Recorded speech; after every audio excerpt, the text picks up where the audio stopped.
Let's Fix Work is proudly sponsored by Ultimate Software. Human resources, payroll, talent management, they've got it all. Please visit ultimatesoftware.com to learn more.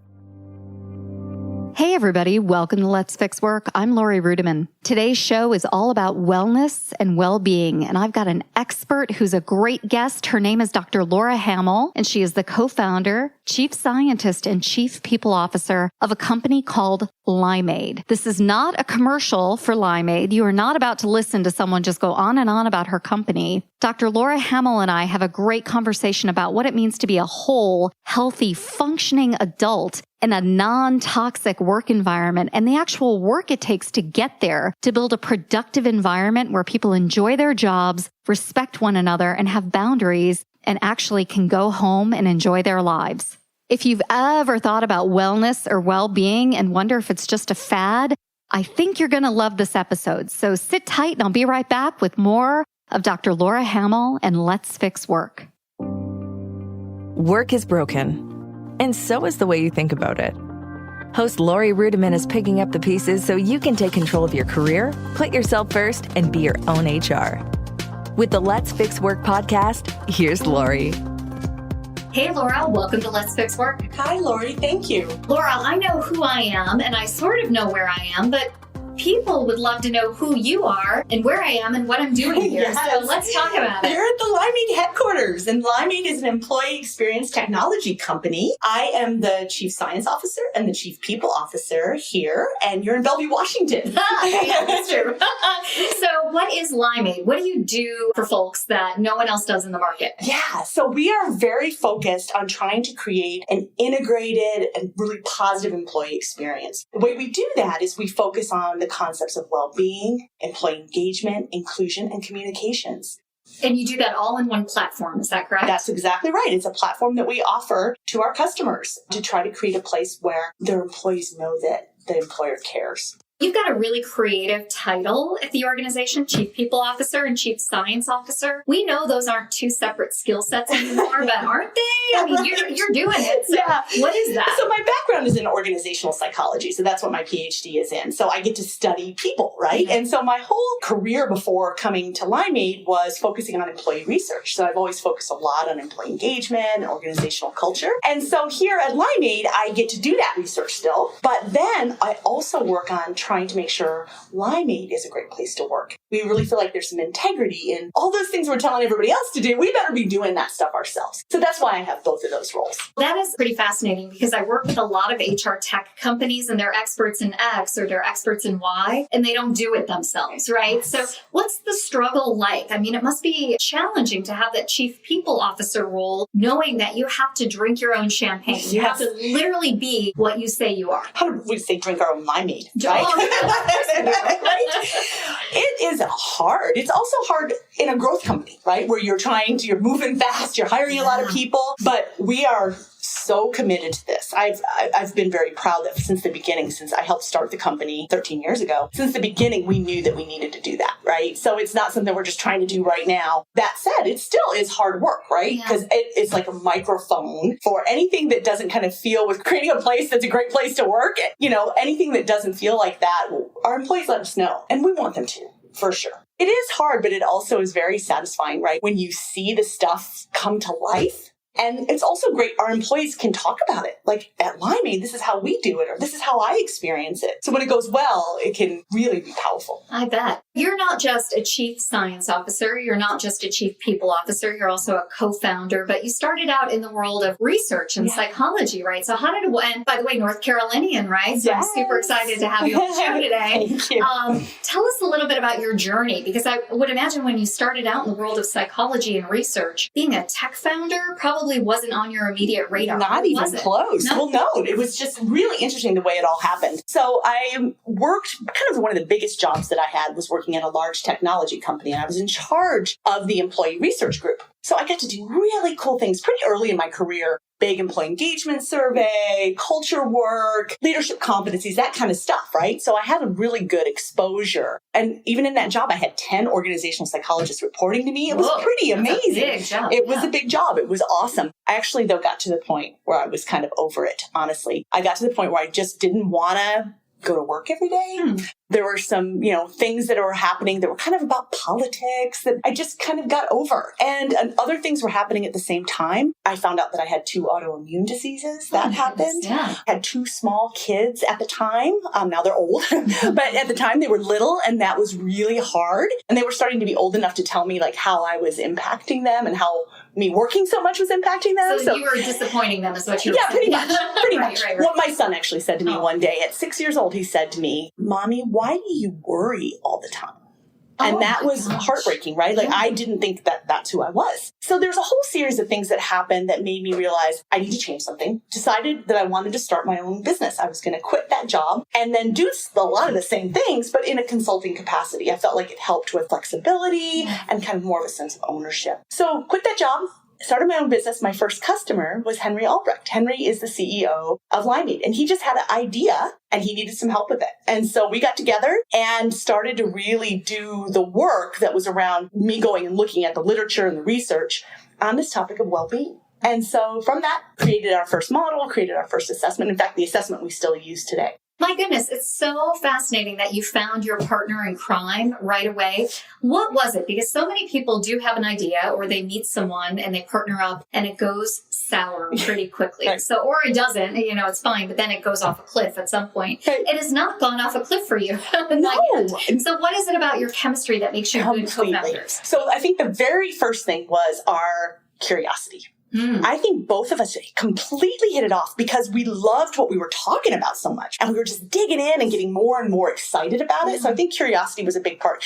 I also think we complement each other very well. Sometimes people tease us like a yin and yang kind of thing. He has like crazy marketing mindset. I have none of that. Zero. And so I have, these other things that I care deeply about around these topics, right? It's a little bit more like functional expertise. Yeah. So I think it was the combination of that great marketing head with this area of study, this functional area. So flash forward all these years. I mean, you are fixing work. So can you tell us some stories about how you're at least taking a swing at it? You're trying, because that's why you're here. Yes. You're really making an effort to fix work and not in a disingenuous way. Like, right. I believe in it. We're buddies. We're friends. I love the firm. But I've seen it in action. So tell us some stories about that.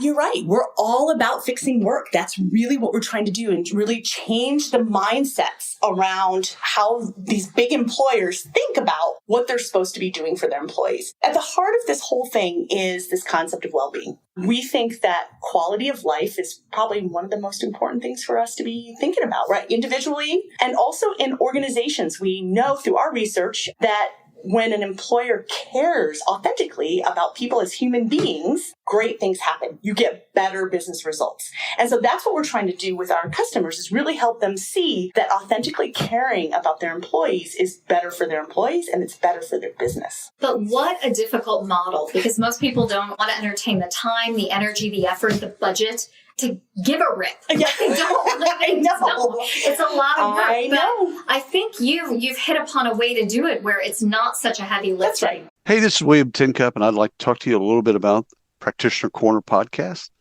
It's a wonderful podcast about the journey, the paths of how practitioners, both HR and TA, kind of go from high school, college, all the way to where they are right now. Some of the things that they've learned, how they've been successful, people that thrive around them, etc. It's a fun podcast. You'll love it. You'll learn from it. Subscribe to it. Thanks. I mean, we're using technology Yes. to create an easy way for organizations to do that, right? And so that technology and the messages that get sent that we care about you as a human. We want you to really be excited about your work. We want you to feel included. We want you to feel connected. That's the feeling we want to have happen through our platform. And so there are so many of our customers who have really embraced this and they've really made it theirs and authentic to their culture and what they're trying to do. But the underlying concept is really caring about people. One of the things that I'm really trying to work on right now is how do you get people to move away from this feeling taboo? Right? Because I think this concept of caring, there are a lot of people like you who they get it. Like, I know what you're talking about, but there's also quite a few people who say, oh, come on. Absolutely. Yeah. Or it's too feminine, or it's too soft. It's too soft, it's too feminine. Or even like, I care about you. I give you a paycheck every 2 months. That's how I care about you, right?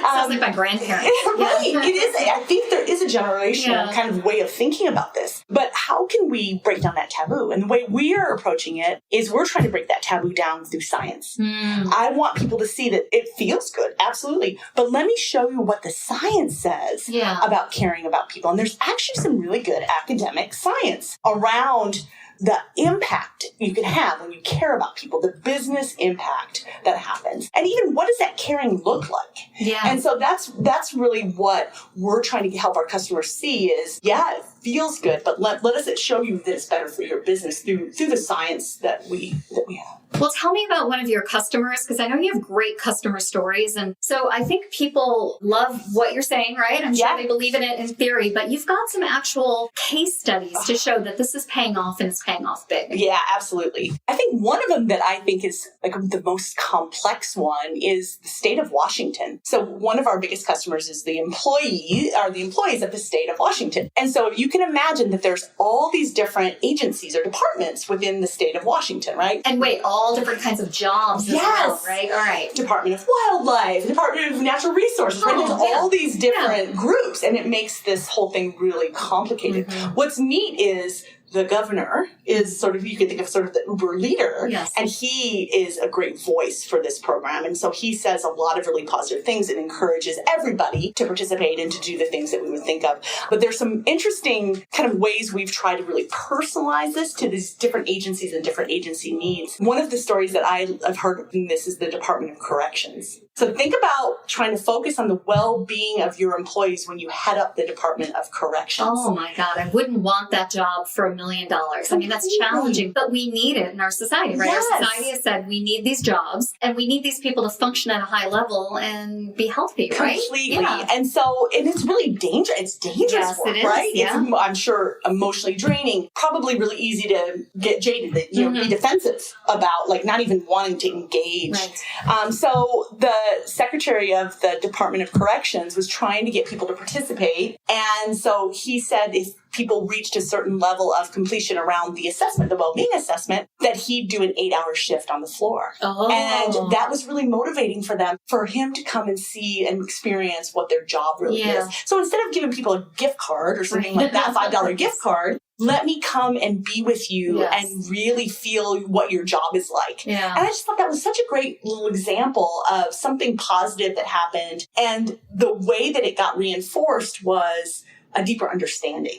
Yeah, so take me through what this platform and what this assessment does for someone at the Department of Corrections, because you've got an assessment that you begin with, right? That's the experience. And then through your platform, you collect a lot of data. What happens with that? What do employers use it for? Oh, so many different reasons, so many different purposes. So what happens is we have actually lots of different ways that we collect data. One of them is this well-being assessment, that a person would take this and really understand more about this concept of whole person well-being, which is really this feeling good and living with purpose. And it's got a lot of components around things like optimism and gratitude, but also physical, your physical health, your financial well-being, what it's like to be at work, your emotional well-being. All those things are measured. And so then we come back to you and say, look at all your strengths, look at what you're doing really well. And then here are some things that you might think of to improve. And so then we send out activities and different kind of nudges to get people to try some new things. So we do gather a lot of data through that, right? And you can think about large populations like the state of Washington. It's fascinating what we can see and learn. And so we've also done from that data, we've done some research studies to show how important all of these things are, that how well-being is really related to some of the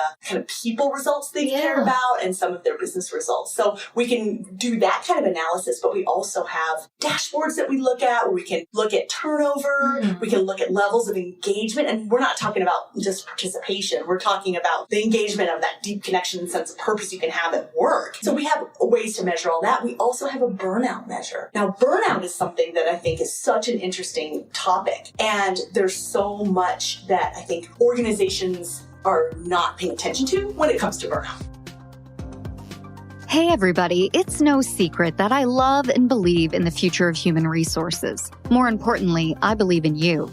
One way you can change the game for HR and for yourself is to focus on your continuing education. Ultimate Software sponsors free workshops around the country where HR leaders, recruiters, payroll professionals, and even consultants can earn free SHRM, HRCI, and APA credits. I've been to these Ultimate Software workshops. They're highly interactive, fun, and you'll learn a ton about the future of work and the world of HR. Visit ultimatesoftware.com/LFW to learn more and to sign up for a workshop near you. That's ultimatesoftware.com/LFW to find a workshop and earn recertification credits and stay on top of your game. That's ultimatesoftware.com/LFW, and maybe I'll see you at a city near you.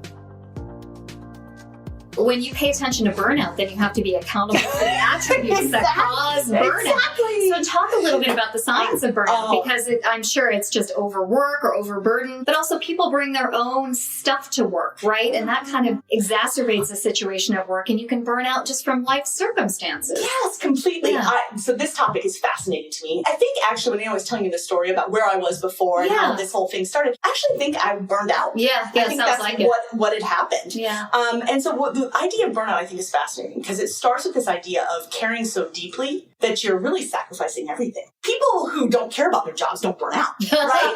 You have to, it sort of starts with this idea you have to be on fire in order to burn out. Yeah. And so you start with these high levels of engagement, but somewhere along the way, you're not taking care of yourself, or the organization doesn't show some support and try to take care of you, right? So it's high levels of engagement that intersect with high levels of stress, really, and low well-being. So what's fascinating about burnout is that there are these natural stages that happen, and yet they're fairly predictable. So the first stage is this idea of just being completely exhausted, depleted. It's not a get a good night's sleep kind of exhaustion. It's like, even if you do that, it's not better. The second stage is becoming cynical. So it's very natural for somebody who's burned out to be sort of thought of as toxic, hard to be around, because that's how they sort of emotionally detach from work and from that depletion. And the next stage is this concept of inefficacy. Like, I don't make a difference. Why do I try? So those stages, I think, are one of the main reasons why organizations dismiss burnout or don't own up to their role in burnout, because it's sort of like,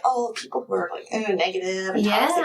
But those are the natural stages of burnout. It's like that's what you go through. And I had no idea that burnout correlated to people who were highly engaged at the beginning and loved their jobs so much. I think we automatically categorize individuals who are burned out as cynical. We go to step 2 without thinking about step 1. Where it all started. The way this all starts is that you have to care so much to give your all. And those are the best people, right? We lose the most committed people who were willing to do that. Or are they the most committed? Are they the best? Or are they just the weirdest? Because they don't have enough going on in other aspects of their lives. Like, how do you prevent burnout? Because I think if you love your job so much, that also comes with pros and cons, right? 100%.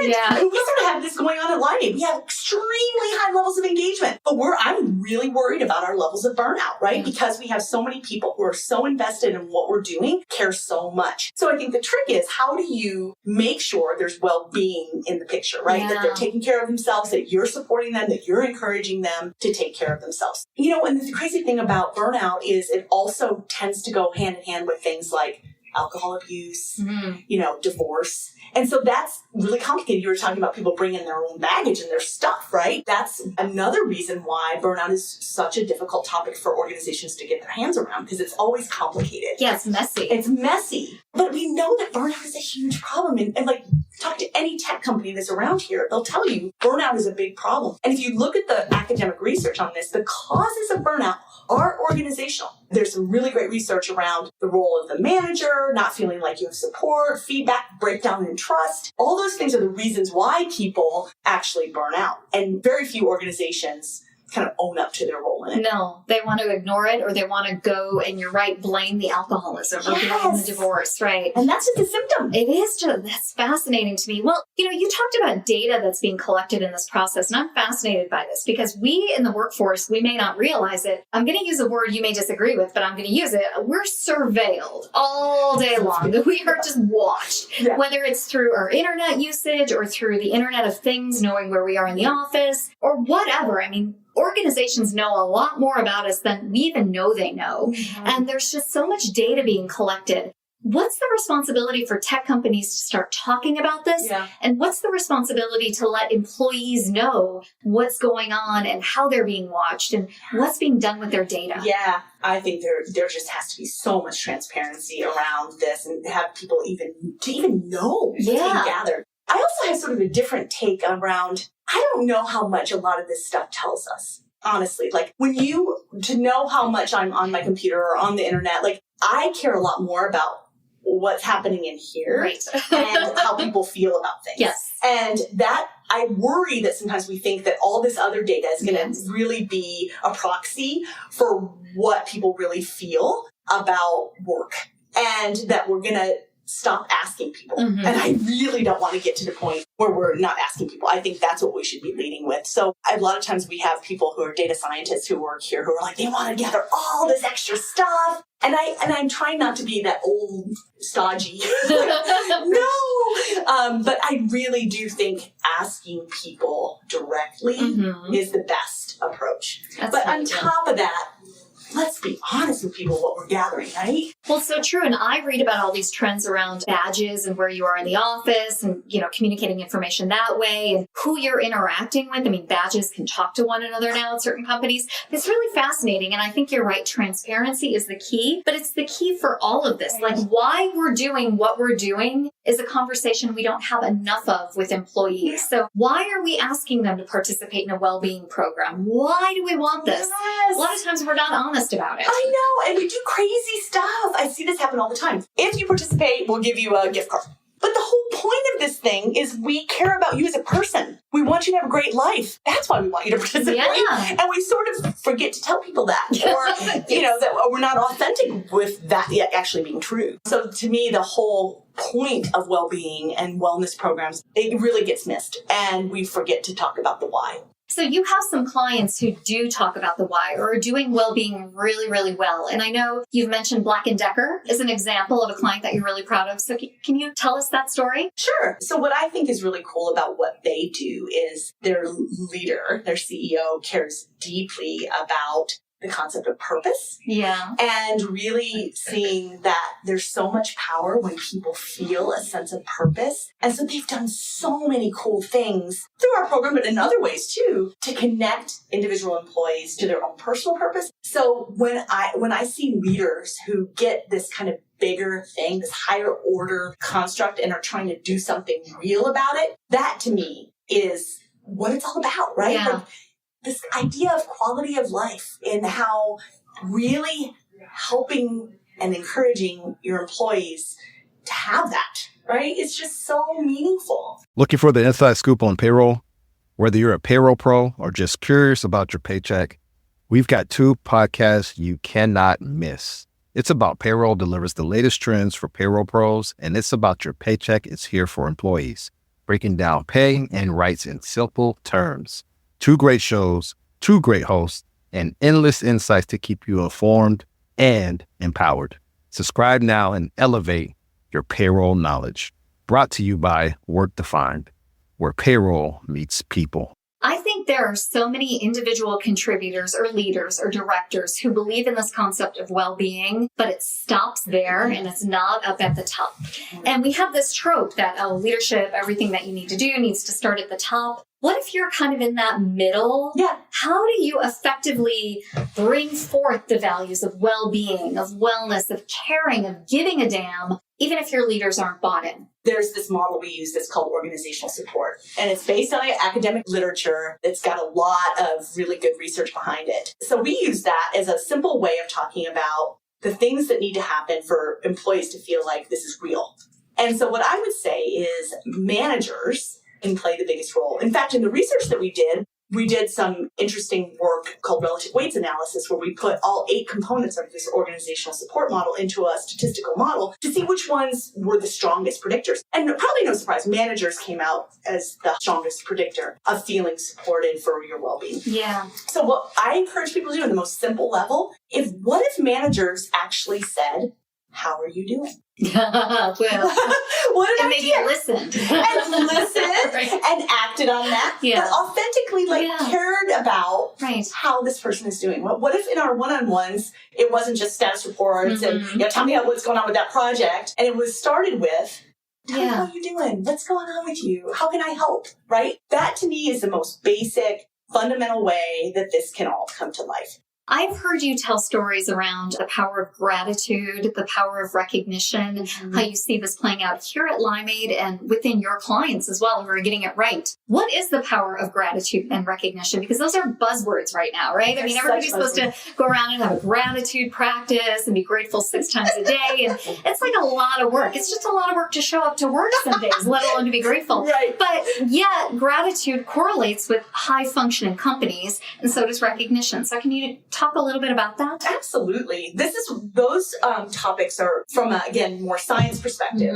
There's a lot of great research to say the more gratitude you have in your life, the higher levels of well-being you have, right? This kind of overall quality of life is enhanced by being grateful. And so there is good academic research. And I think those of us who've tried to practice it have also seen that it can be really life-changing. That if you take the time to take a step back and realize all the things that are amazing in your life, it just it puts your head in a different space. Well, it surely feels good to feel good. It does. It does feel good to feel good. Funny that. Yeah. And it also feels really good when other people feel good because you said thank you, right? Yes. And so being grateful, recognizing other people's contributions is good for that person, obviously, but there's research to say it makes you feel better, right? When you do something like that. So not only from a research perspective is it great, I just know in my own life when I have done that, and I try to do that regularly. I have funny times where I do it. It's like a lot of times when I'm driving when I have a long commute, I'm driving a lot. So probably that's why. So I'm driving and a good song will come on and the sun will come out and I'll just have these moments where it's like, I am so grateful for the life that I have. I've got so many wonderful things. And then when I do that, I realize I come into work with a whole kind of different mindset. You know, it's not just feeling good in that moment. It's the way that kind of makes me be is a much more positive and maybe approachable person. Does it do gratitude and recognition a disservice when we create a formal program around it? Because a lot of times that's what we want to do, right? We want to take a good idea and make it into a program. Yeah. You know, I think I sort of have a pet peeve around programs in general, right? Is that we think that will solve all our problems if we just had a program for it, right? There's, I think, a way to do it where it makes it easy and it makes it kind of a structure, right? And so I can appreciate a good process or structure to kind of make things happen. But when it becomes sort of that thing over there and it doesn't feel authentic and it doesn't feel like there's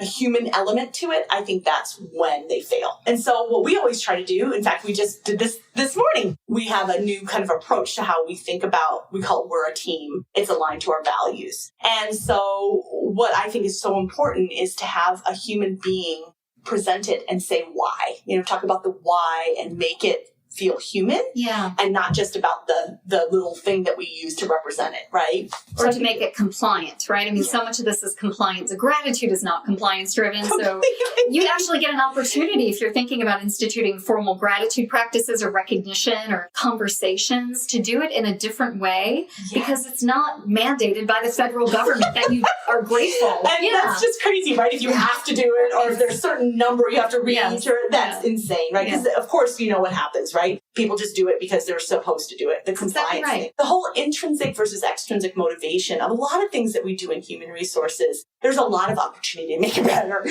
We tend to think that extrinsic is the way to go. And we know from a science perspective, it's all about intrinsic to really get people to do things that are sustainable, that keep happening over time. Well, you function and deal with some of the highest levels of HR. Like you deal with great HR leaders. What are you optimistic about when it comes to the future of work? There must be something about HR and the future of work. I mean, you're a fan anyway, but there must be something that really resonates with you. Like when you think about the goodness of HR, the goodness of work in the future, what do you think of?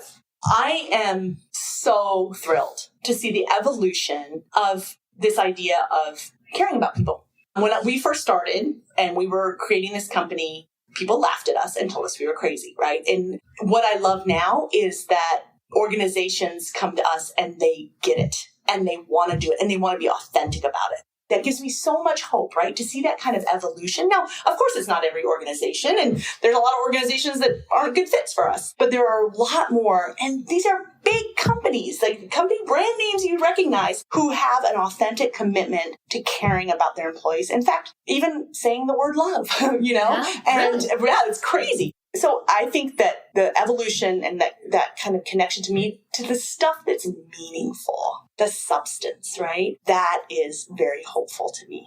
I love that. As we wrap up today's conversation, you've just told us so much about what to be optimistic about with the future of work. What should we be looking for from Limeade? I know you're leaders in the industry. What's new? What's next? And what do you want to leave us with? Yeah. So what I'd love to leave you with is, what if we thought about all these things we do in human resources from the perspective of the employee? And so instead of thinking about, we have these benefits and we have learning and development and we have a recognition program, what if we really tipped all this on its side and said, how do we show our employees that we care about them? And how do we create an amazing employee experience and really get rid of these HR silos? What a concept, right? I think it's going to take really progressive HR leaders and CEOs to get us to that point, because it's a lot of work to break down those walls. But I think that the employee, thinking about kind of leading with the employee, is going to be where the future is going. Oh, I love that. That's lovely. Well, Dr. Laura Hamill, it's been just a joy to spend the day with you. We've had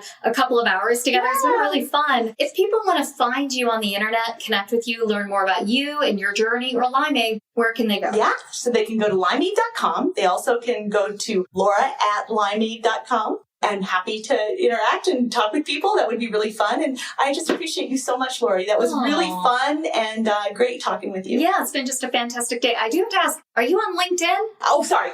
Yes, I am on LinkedIn. Do you accept people's invitations? I very much do. I love that. No, that was really good. Some people are LinkedIn averse. Like they're like, I have rules and I don't do LinkedIn, or I only do LinkedIn with people I know. What's the point of LinkedIn if you already know them? Good point. Thank you for that reminder. You're welcome. So they can connect with you on LinkedIn as well. Excellent. Well, it's been a joy to see you today. Thanks again for the awesome opportunity to hang out in Bellevue, Washington. Yeah, thank you so much, Lori. It's awesome. Everybody, we'll be right back with more Let's Fix Work. All executives need to be podcasting. Podcasts are the #1 way for executives to create an authentic and trusting relationship with employees and potential customers. That's why my producer, Danny Osment, just did a 3-part series on why executives should be podcasting. Want to give your company a brand or a face? Want to connect with current or future employees? Are you interested in pivoting out of your current position and into a new career or personal brand? Well, if you're an executive who is podcast curious, head on over to DannyOsment.com/executives and learn how a podcast builds credibility, how podcasting gives you a leg up against the competition, and how a podcast can power a speaking career and help you write a book. Don't worry about finding the time to listen. Each episode is less than 10 minutes, and Danny has put all 3 episodes in one place. Head on over to DannyOsment.com/executives to listen and find more resources. That's DannyOsment.com/executives. Hey, everybody. Welcome back. I hope you enjoyed my conversation with Dr. Laura Hamill of Limeade.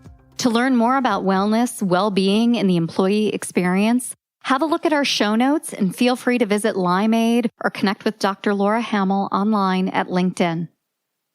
Let's Fix Work was recorded live in Bellevue, Washington, and produced by Danny Osment at Emerald City Productions. I'm always grateful for his support. Feel free to visit Emerald City Productions and learn how you can start podcasting. Additionally, I want to give a final shout out to Ultimate Software. They've been a phenomenal sponsor for the past 3 months. Just a great partnership. And so please visit ultimatessoftware.com/LFW to learn more about improving your HR department, learning and growing as a leader, and really rethinking what it means to fix work. Now that's all for today, and I really hope you enjoyed it. We'll see you next week on Let's Fix Work. If you're ready to make a real change in your workplace, start today by 1, subscribing to Let's Fix Work on the Apple Podcasts app or iTunes or Stitcher or Android or wherever you listen. 2, write a 5-star rating and review. And 3, share it with a friend, colleague, or coworker who you think would enjoy our episodes.